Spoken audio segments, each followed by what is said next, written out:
Hi friends, ಇದು Friday mini vlog. ಇವತ್ತು Friday ಆಗಿರೋದ್ರಿಂದ ಪೂಜೆ ಮಾಡೋದಿರುತ್ತೆ. ಬೇಗ ಆಗೋ ತಿಂಡಿನೇ ಮಾಡಬೇಕು ಅಂತ ತಿಂಡಿ ಪಲಾವ್ ಮಾಡಿ, ತಲೆ ಸ್ನಾನ ಮಾಡಿ, ದೇವರಿಗೆ ಪೂಜೆ ಮಾಡಿ ಸ್ಕೂಲ್ಗೆ ಹೊರಟೆ. ಇವತ್ತು ನಮ್ಮ ಅತ್ತೆಗೆ ಏನೋ ಕೆಲಸ ಇತ್ತು ಅಂತ ಗಿಣಿ ನೋಡ್ಕೊಳಕ್ಕಾಗಲ್ಲ ಅಂತ ನಮ್ಮ ಗಿಣಿನೂ ಕೂಡ ನನ್ನ ಜೊತೆ ಸ್ಕೂಲಿಗೆ ಕರ್ಕೊಂಡು ಹೊರಟೆ. ಗಿಣಿ ಎದ್ದು ಸ್ನಾನ ಮಾಡೋದ್ರೊಳಗೆ ಟೈಮ್ ಆಗಿತ್ತು. ಗಿಣಿಗೆ ತಿಂಡಿ ತಿನ್ಸೋಕ್ಕಾಗಿಲ್ಲ. ನಾವು ನಮ್ಮ ಮನೆಯವರು ತಿಂಡಿ ತಿಂದು ಗಿಣಿಗೆ ಬಾಕ್ಸಲ್ಲೇ ಹಾಕ್ಕೊಂಡು ಸ್ಕೂಲಲ್ಲೇ ತಿನ್ನಿಸಿದ್ರಾಯ್ತು ಅಂತ ಕರ್ಕೊಂಡೋದೆ.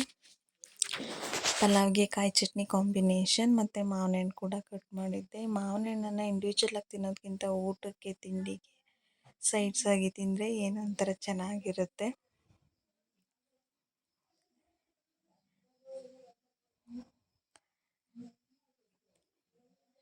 ತಿಂಡಿಯನ್ನು ತಿಂದು ನಾವು ಸ್ಕೂಲ್ಗೆ ಹೊರಟ್ವಿ. ಸ್ಕೂಲ್ಗೆ ನಾರ್ಮಲ್ ಡೇಸಲ್ಲಿ ನಮ್ಮ ಗಿಣಿನ ಕರ್ಕೋದ್ರೆ ಮೇಂಟೈನ್ ಮಾಡೋಕ್ಕೆ ಕಷ್ಟ.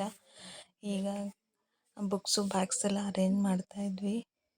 ಗಿಣಿನ ಕರ್ಕೊಂಡು ಹೋದ್ರು ಅಲ್ಲೆಲ್ಲಾದರೂ ಆಟ ಆಡೋಕ್ಕೆ ಬಿಟ್ಕೊಂಡು ನಾವು ನಮ್ಮ ಕೆಲಸನ ಮಾಡ್ಕೋಬೋದು ಅಂತ ಕರ್ಕೊಂಡು ಹೋಗಿದ್ದೆ.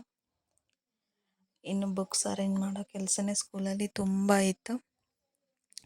ಸಂಜೆವರೆಗೂ ಅದೇ ಕೆಲಸನ ಮುಗಿಸ್ಕೊಂಡು ಕ್ಲಾಸ್ ಮುಗಿಸಿ ಬಸ್ ಸ್ಟ್ಯಾಂಡಿಗೆ ಬಂದ್ವಿ. ಶೆಟ್ಟಳ್ಳಿ ಬಸ್ ಸ್ಟ್ಯಾಂಡಿಗೆ. ನಮ್ಮ ಗಿಣಿಗೆ ಆಗಲೇ ಅಲ್ಲಿ ಒಬ್ಬಳು ಫ್ರೆಂಡ್ ಸಿಕ್ಕಾಗಿತ್ತು. ನಮ್ಮ ಗಿಣಿ ಯಾವುದೇ ಮಕ್ಕಳು ಸಿಕ್ಕಿದ್ರು ಬೇಗ ಅವ್ರ ಜೊತೆ ಮಿಂಗಲ್ ಆಗಿಬಿಡ್ತಾಳೆ. ಬಸ್ ಬರೋವರೆಗೂ ಆಟ ಆಡಿದ್ಲು.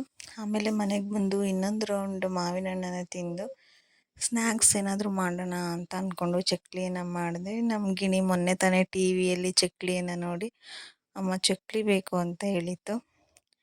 ಅದಕ್ಕೋಸ್ಕರ ನಾನು ಚಕ್ಲಿನೇ ಮಾಡೋಣ, 1-2-3 ದಿನ ಇಟ್ಕೊಂಡು ತಿನ್ಬೋದಲ್ವ ಅಂತ ಚಕ್ಲಿಯನ್ನು ಮಾಡಿದೆ. ಇದಾಗಿತ್ತು Friday mini vlog. Thank you for watching. Thank you.